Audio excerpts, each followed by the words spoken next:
Is Trump a racist? I don't think so.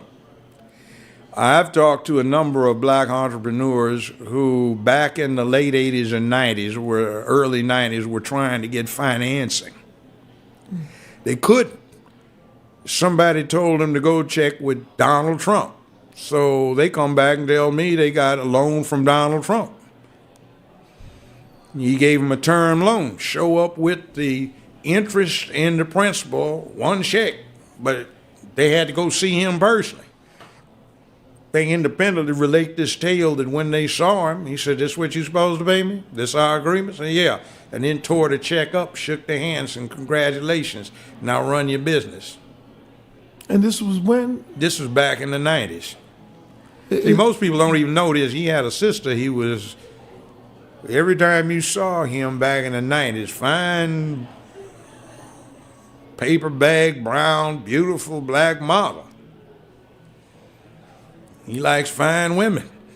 He didn't have any problem with dating a black woman, walking her down red carpets.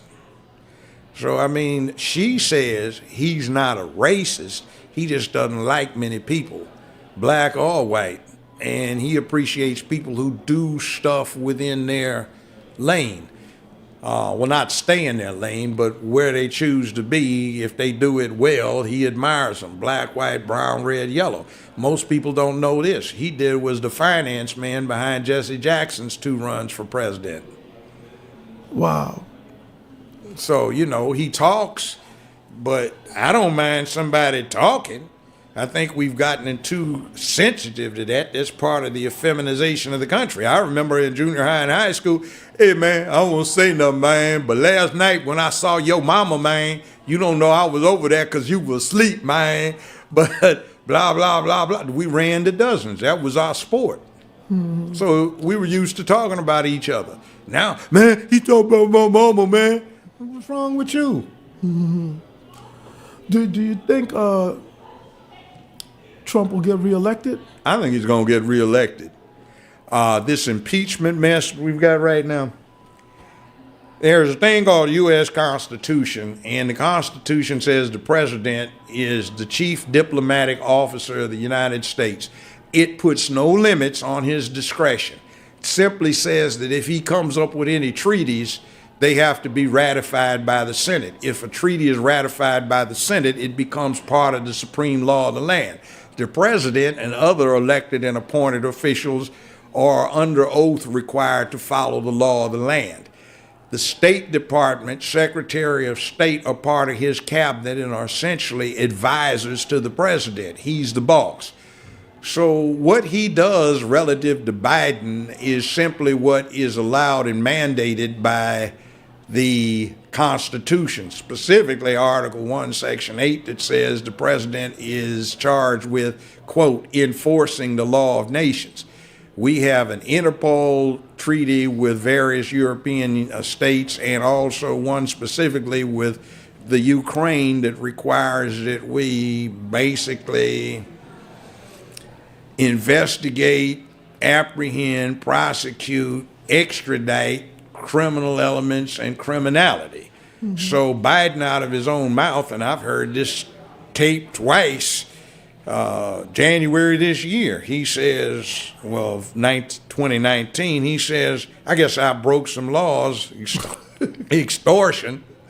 I told the Ukrainians if they didn't get rid of this the prosecutor's name is the anti-corruption prosecutor. Yeah, he said if you don't get rid of him, we'd withhold $85 billion in loan guarantees. So his son, who had just been discharged for the military for being a junkie, had a drug problem, had no history in business. He affiliates with this, and at the time, Biden was in charge of the U.S.'s Ukrainian posture and relations.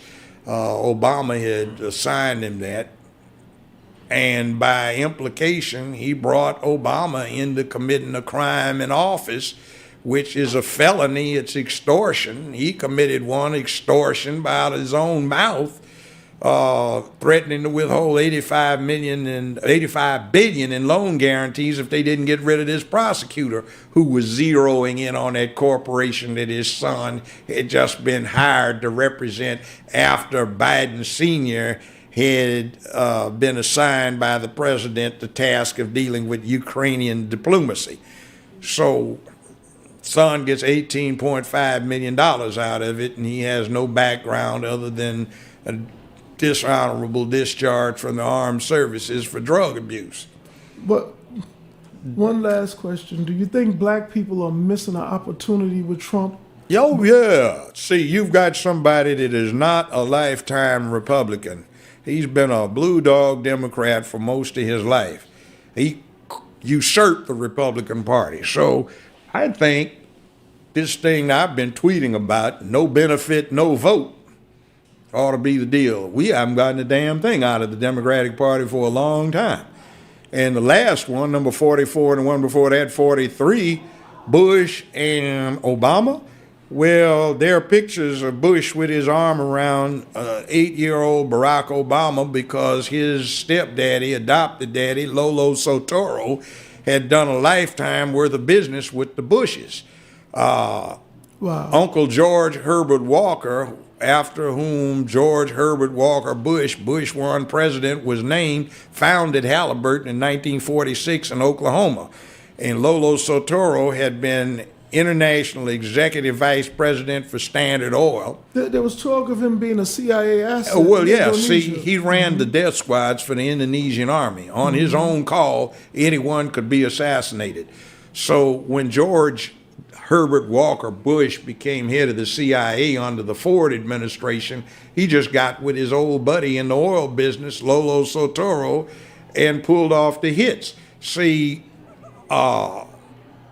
Barack's grandmother has been acknowledged as being the woman that operated the channels through which CIA money went to the Southwest Pacific. So she introduced her daughter, who had just had Barry, Barack, to Lolo Soetoro, and they got married, and Lolo Soetoro adopted Barack Obama. The name was changed to Barry Soetoro.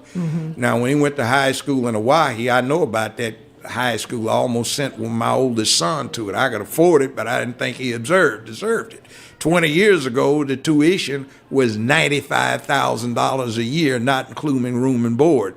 When Obama went there, I've talked to two of his classmates. They independently state that the tuition, not including room and board, was $45,000.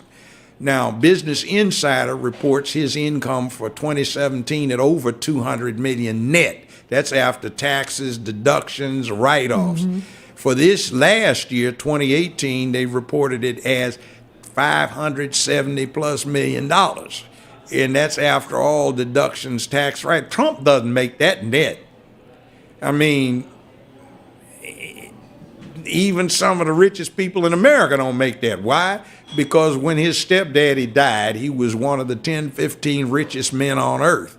And he left everything in a trust fund operated out of Indonesia, so the American government can't touch it.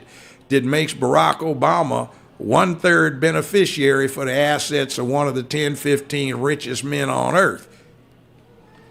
See, so we got a game run on us. So, you know that little thing that Bush W does when he gets with Michelle, they giggle and he gives her candy.